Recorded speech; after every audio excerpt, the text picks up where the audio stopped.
camarades du peuple d'Afrique, peuple de Côte d'Ivoire, peuple de l'Iptako Gourmand, oh, chers citoyens de France, ah, chers camarades, chers frères et sœurs, chers camarades, Yorobman, soyez salués, chers camarades, en vos rangs, grades et qualités, en vos rôles, fonctions et attributions, chers camarades, depuis vos positions respectives. Ah, partagez cette vidéo. Allez partager, chers camarades peu d'Afrique. Je vous annonce officiellement la date de mon investiture et l'adresse. Vous allez prendre l'adresse en même temps.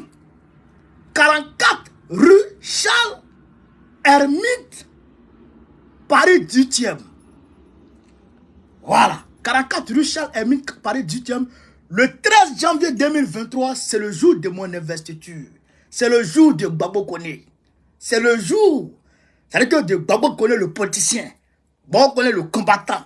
Gbagbo Koné, le panafricain. C'est son jour. Donc, tous les Africains doivent se mobiliser comme un seul homme pour venir là ce jour, chers camarades peu d'Afrique. Voilà, ça sera la fête. Il y aura à manger, il y aura tout. Mais, là n'est pas le sujet. Aujourd'hui, j'ai été... Venez, avant que vous vous connectiez, quand on atteigne au moins 1000 personnes, avant qu'on atteigne 1000 personnes, je vais ici décliner un peu des informations. Chers camarades peu d'Afrique, je vous avais dit qu'on devrait aller manifester contre Ambalo aujourd'hui. Eh bien, on a été manifesté contre Ambalo à Paris, à Saint-Lazare. Chers camarades peu d'Afrique, on a parlé pour Ambalo là-bas, il a compris. Voilà, donc cela a été... Je salue tous les camarades qui sont sortis. Je salue les camarades de la Guinée-Bissau pour leur mobilisation spontanée. Voilà, je les salue pour ça. Et je salue tous les Africains qui sont mobilisés. Chers camarades peu d'Afrique, quand on a fini ça, ah non, c'est gâté sur la CEDEAO. Hein? Est-ce que vous avez vu la photo du groupe? Est-ce que vous avez vu la photo du groupe? Est-ce que vous avez vu la photo de groupe, la photo de famille de la CEDEAO? Oh, la CEDEAO. La CEDEAO. Est-ce que vous avez vu la photo de famille, chers camarades peu d'Afrique? La photo de famille.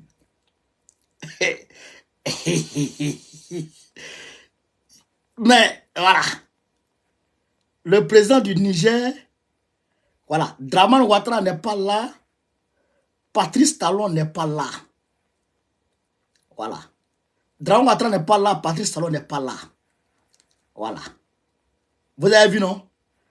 Et après, je vais vous montrer la photo de... Voici la photo de famille. Fort Nyassime est là. Voilà, Fort Nyassime est là. Nakufo Addo est là. Je vais vous expliquer pourquoi cette photo. Regardez la photo. Regardez-vous la photo. Où est la photo, non? Après, chacun peut aller voir sur le site là-bas. Mais pourquoi Dramane n'est pas venu? Alors que le président de la commission de la CEDEAO, Touré, s'est déplacé personnellement pour aller derrière lui. Et Macky n'est pas là. Macky n'est pas là. Chers camarades peu d'Afrique, Macky n'est pas là. Macky n'est pas là. Macky n'est pas dedans. Macky n'est pas dedans. Donc, ça veut dire que je vais vous expliquer pourquoi ni Macky, ni Dramane, ni Talon ne sont venus. Je vais vous expliquer pourquoi. Le pourquoi du comment. Il y a le coup de poing va sortir dans CEDEAO là un jour. Ils vont se réunir, non? Peut-être à Abuja ou dans une autre ville. Ils vont se réunir, non? Et puis coup de poing, ils vont se taper. Et puis ils vont se frapper normalement. Ça va arriver ici. Et ça va plus attendre longtemps. Ça va plus attendre longtemps. Chers camarades peu d'Afrique. C'est très bientôt. Mais ces gens-là vont se frapper. Camarades peu d'Afrique. Il faut que je vous explique pourquoi. Qu'est-ce qui s'est passé? Qu'est-ce qui n'a pas marché? Qui a fait quoi et ce qui s'est passé? En réalité, Draban Ouattara, Macky Sall, Draban Ouattara, Macky Sall, et puis Patrice Talon avait décidé formellement, avait décidé, chers camarades peu d'Afrique, d'aller agresser le Niger. Ils avaient décidé, et ils étaient partis, ils étaient partants, et ils disent, ils ne veulent rien comprendre. Eux là, ce qui est dans leur tête là, ils n'ont qu'à aller agresser le Niger, ça qui était dans leur tête. Vous comprenez? Et ils avaient réussi à emballer Tinubu dans leur forfaiture. C'est pourquoi vous avez entendu, le Sénégal a envoyé les forces au Bénin. Draban Ouattara a envoyé des forces au Bénin, plus les forces de l'armée française qui étaient là-bas. Bola Tinubu a failli être soulevé. Ça, il faut que je vous le dise. Tinubu a failli être soulevé. Moins Tinubu allait partir. Mais ça, c'est resté dans le noir. Tinubu, moins ils allaient faire coup d'état sur lui. Et donc, les Haoussa ont mis Tinubu en garde. Les Haoussa ont mis Tinubu en garde.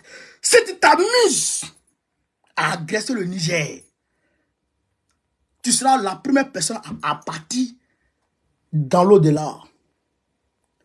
Tu seras la première personne à aller. Il y aura qu'on fait. On va te terminer. Donc, Tinubu a pris peur. Quand Tinubu a pris peur, Tinubu dit, bon, l'affaire de agression militaire là, on va mettre ça de côté d'abord. Alors que c'est sur lui on comptait. Parce que c'est son pays qui est puissant en armement. C'est son pays qui est puissant. La puissance militaire de la CEDEAO, c'est son pays. En termes de ressources humaines, c'est son pays. Et en plus de cela, son pays a une large frontière avec le Niger. Donc, à travers son pays, la CEDEAO est à l'aise pour frapper le Niger. Vous comprenez? Donc, lui, il a désisté. Donc, il a envoyé Touré pour aller dire à Draman Ouattara, Ibrahim Samake, merci pour l'histoire, mon frère. Pour aller dire à Draman Ouattara que l'option militaire, on doit mettre ça de côté. On doit mettre ça de côté. Que l'option militaire doit être mise de côté. Et il a envoyé encore pour aller dire à, comment il s'appelle, à Macky Sall, à Patrice Talon et tout cela pour leur dire que l'option militaire doit être mise de côté. Chers camarades. Draman Ouattara dit, mais qu'est-ce que Tinubu me fait là? Qu'est-ce que Tinubu me fait? Pourquoi Tinubu nous fait ça? Il appelle Baki. Ils se rejoignent à Dubaï. Draman Ouattara, Macky Sall, Talon, Macron, Ambalo, ils se croisent à Dubaï. Le gars lui-même, Tinubu lui-même était à Dubaï. La première, la réunion réelle de la CEDEAO, ce qui s'est passé là, le 10 là, ce n'est pas la réunion, ça c'est de façon officielle la mise en place de ce qui a été décidé à Dubaï. Devant Macron. C'est Macron lui-même qui présidait cette réunion à Dubaï. Chers camarades d'Afrique. Et donc, quand il décide, et Tinubu dit, Macron, je ne peux pas. Parce que Tinubu a eu le soutien des États-Unis de dire non à Macron. C'est pourquoi vous allez vous rappeler. Macron est resté à Dubaï. C'est à Dubaï, sommet de climat, sommet sur le climat, que Macron a évoqué la question du Moyen-Orient. Pour dire, il faut que Gaza cesse le feu. Alors que les États-Unis s'opposent. Ils ont mis leur veto. Les États-Unis, écoutez ici, chers camarades d'Afrique, on est en train de vous expliquer aujourd'hui, c'est que la géopolitique, pour que vous compreniez de quoi il s'agit. Tout est lié. Tout est lié. Papi Joe, Les États-Unis ont mis les veto. Alors que tout le monde a voté oui, mais les États-Unis ont mis le veto concernant un cessez-le-feu à Gaza. Ils ont mis le veto. Depuis quand les États-Unis mettent veto et puis Macron ne suit pas? Chers camarades d'Afrique, le désaccord est né de là. Donc, Macron demande maintenant à ses enfants, à ses poulets, à ses pantins, à ses valets de boycotter la réunion de la CEDEAO. Donc, c'est à Dubaï même qu'ils ont failli se serrer le col. Pourquoi Draman Ouattara veut serrer le col de Tinubu? Question. Pourquoi Draman Ouattara veut serrer le col de Tinubu? Au-delà du fait qu'il soit valet de Macron, mais pourquoi il veut serrer le col de Tinubu? Il y va de sa longévité au pouvoir en Côte d'Ivoire. Chers camarades peu d'Afrique, partagez la vidéo, mettez les cœurs. Il y va de sa longévité au pouvoir d'Abidjan. Parce que celui qui a installé Draman Ouattara, qui soutient Draman Ouattara, qui maintient Draman Ouattara à bout de bras, il s'appelle Macron. Et Macron a dit à Draman Ouattara, si tu échoues sur le Sahel, je te remplace par Tidjane Thiam. On change totalement la politique française en Afrique. Et Draman Ouattara a dit à Macron, laisse, je vais gérer ceux-là, je vais te les ramener tous. Bon, comme Macron, il est bête, c'est un enfant, il est bête, il n'est pas intelligent, il croit à Draman. Bon, là maintenant, je sais qu'il ne peut plus croire à Draman. Donc là maintenant, Macron a affiché son soutien à Tidjane Thiam au détriment de Draman. Voilà où Draman a failli serrer le col de Tinubu. Il dit Tinubu c'est un traître. Tinubu l'a lâché. Il dit Tinubu c'est un traître. Tinubu l'a lâché. Il dit Tinubu l'a lâché. Donc quand il dit Tinubu l'a lâché, alors Tinubu dit bon, il n'y a pas de souci. J'ai compris. Entre-temps, Macky Sall crépite de son côté.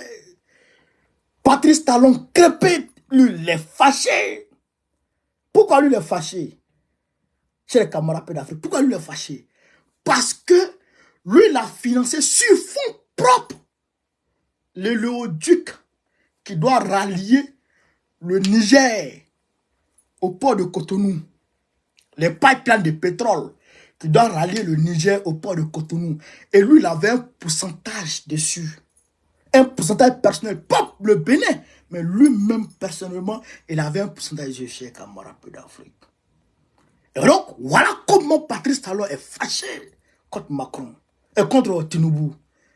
C'est pourquoi vous avez vu à la Réunion, vous avez vu le siège du Niger était occupé par le premier ministre du Niger et le président de l'Assemblée nationale, le ministre des Affaires étrangères du Niger. Alors, ce qui veut dire que le Niger est là, mais sur la photo de famille, Tinubu a dit, tiens, tu ne viens pas ici.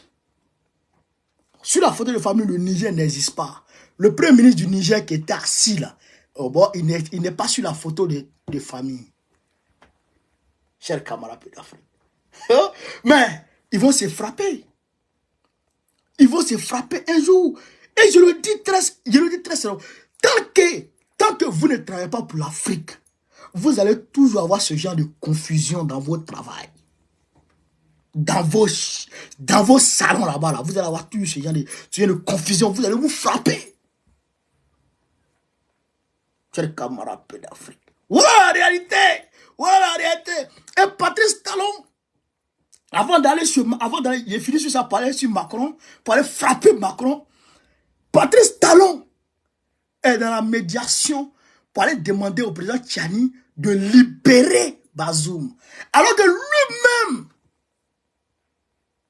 lui-même, l'ancien président est allé s'agenouiller devant lui pour demander à ce qu'il libère une femme qu'il a mise en prison. Injustement, parce que la femme a manifesté. injustement. Donc, toi qui es dictateur terroriste, toi, Patrice Talon, un terreau, toi, c'est toi qui vas aller demander, Miradela soit salué, camarade, c'est toi qui vas aller demander au président Tchani de libérer Bazoum, qui est à l'aise. Qui est à l'aise. Ça, c'est comment? Donc, tu n'as pas le droit, tu n'as pas cette, je dirais, tu n'as pas cette légitimité morale, psychologique, d'aller demander au président Tchani de libérer Bazoum. Donc, il faut quitter dans ça. Chers camarades d'Afrique, on s'envole pour le Niger, pour la France. Eh bien, le ministre de l'Intérieur, Gérard Damanin, Damanin a failli démissionner. C'est-à-dire qu'il a écrit sa lettre de démission. Le ministre de l'Intérieur de Macron, il a écrit sa lettre de démission. Monsieur le Président, voilà, je vais démissionner, je m'en vais. Parce que à l'Assemblée nationale, on m'a giflé là-bas, je m'en vais. Et ça va donner à Macron. Macron dit petit, il dit quoi? Il dit, ah, président, moi, il m'a fait passer. Vraiment, ton pays, là, moi, il ne peut plus gérer. Macron dit, tu ne bouges pas. Ce qui se passe là, si il doit couler, on coule tous ensemble. Il ne peut pas couler moi seul. Et puis toi, tu diras, petit, on reste là. Donc, Macron a rejeté sa démission. Mais pourquoi Gérald Damanin voulait démissionner chez les camarades d'Afrique? Il faut qu'on vous dise ça. Pourquoi Gérald Damanin voulait démissionner? Eh bien, Gérald Damanin voulait démissionner parce que il a envoyé sa loi de l'immigration à l'Assemblée nationale pour débattre. Après le Sénat, il a envoyé ça à l'Assemblée nationale pour débattre dessus. Chers camarades d'Afrique, quand il est arrivé là-bas, il a déjà fait le texte. Depuis l'année passée, il est dessus. Il est en train d'écrire. Il écrit. Il fait rature. Après, il réécrit encore. Arrivé au Sénat, le Sénat a amendé. Ils ont voté là-bas, c'est passé. Maintenant, arrivé à l'Assemblée nationale, chers camarades d'Afrique. Arrivé à l'Assemblée nationale, les écolos ont pris une motion de rejet. Une motion de rejet. Frère, je vous ai dit que Macron ne pèse pas. Je vous ai dit que la CEDEAO engageait la guerre contre le Niger. Hein?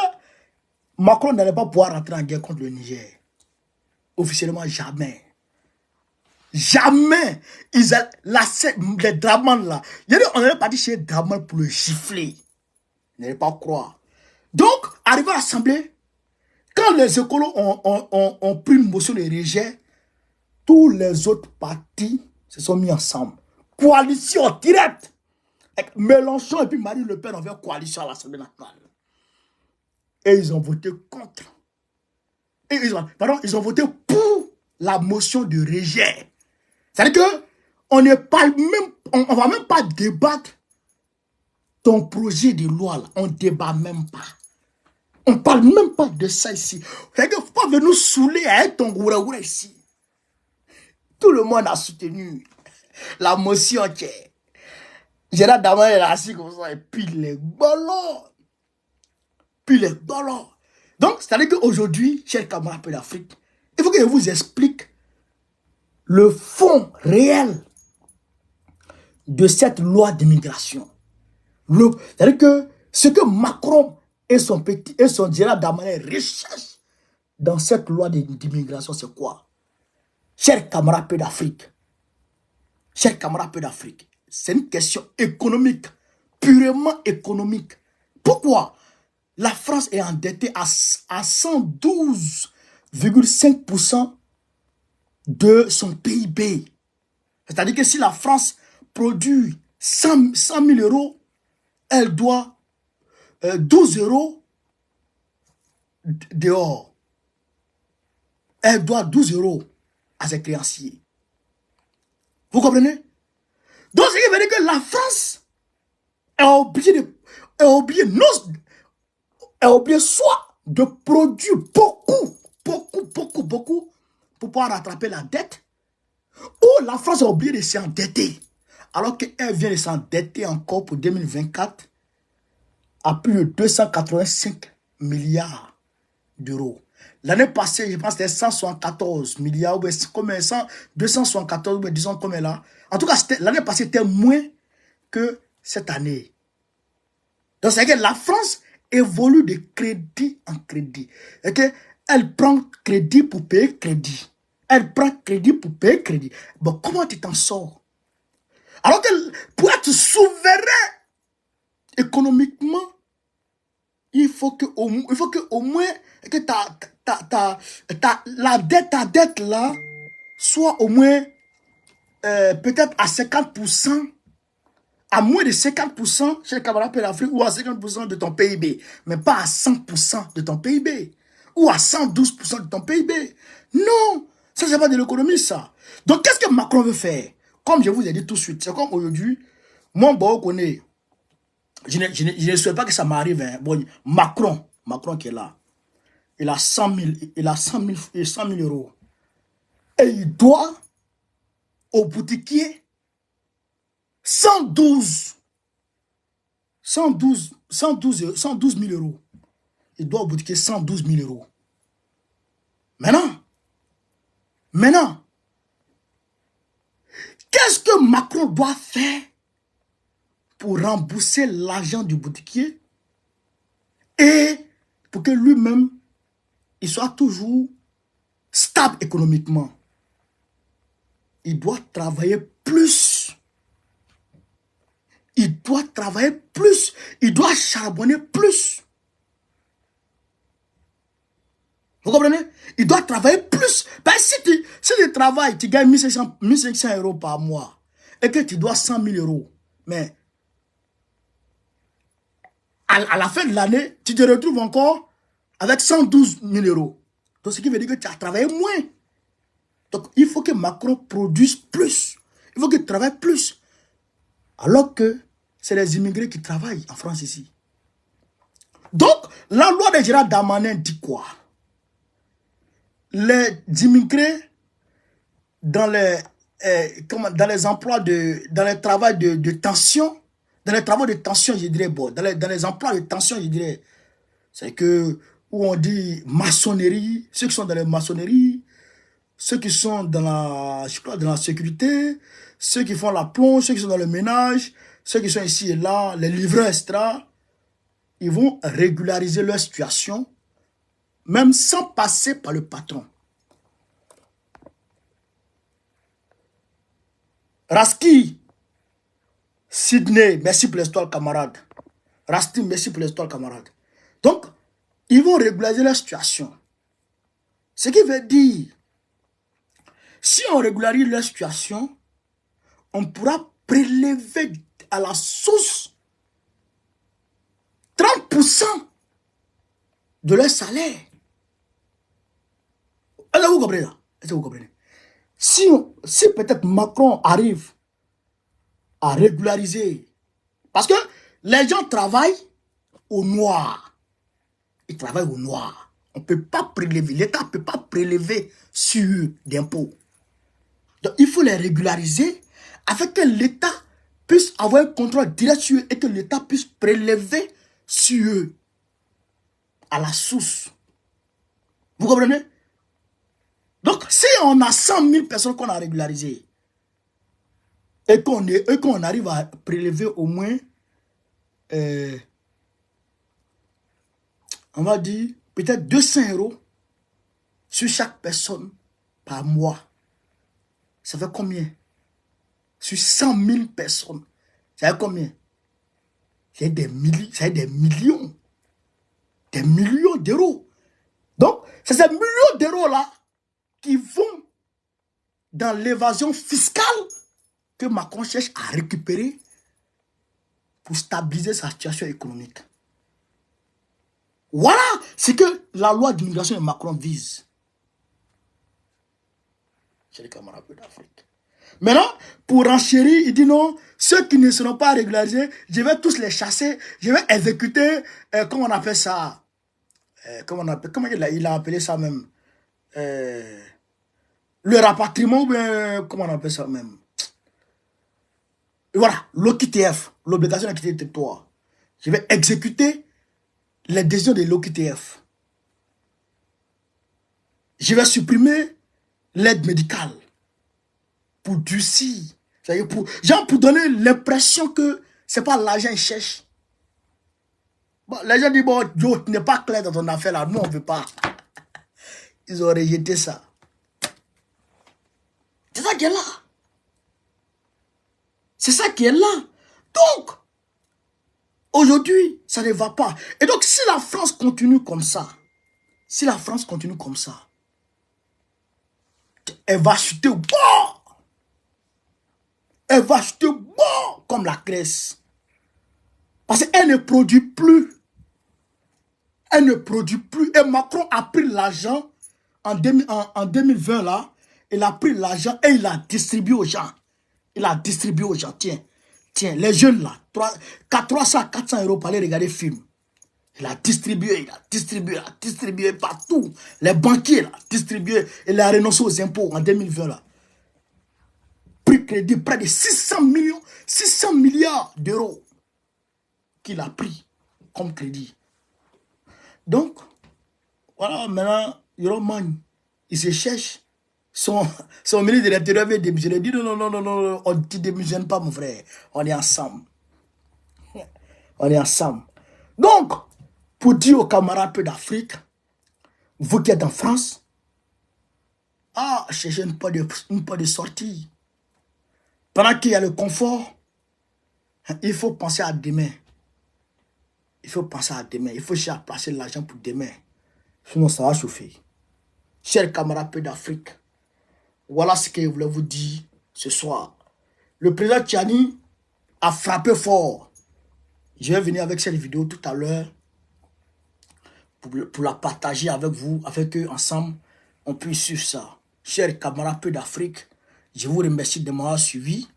Je remercie les camarades qui m'ont donné les étoiles. Sur ce, vive l'Afrique libre, vive le panafricanisme, vive tous les présidents panafricains, Gbagbo, président de la Côte d'Ivoire en 2025, Inch'Allah. Merci les gars, partagez au maximum la vidéo. On est ensemble.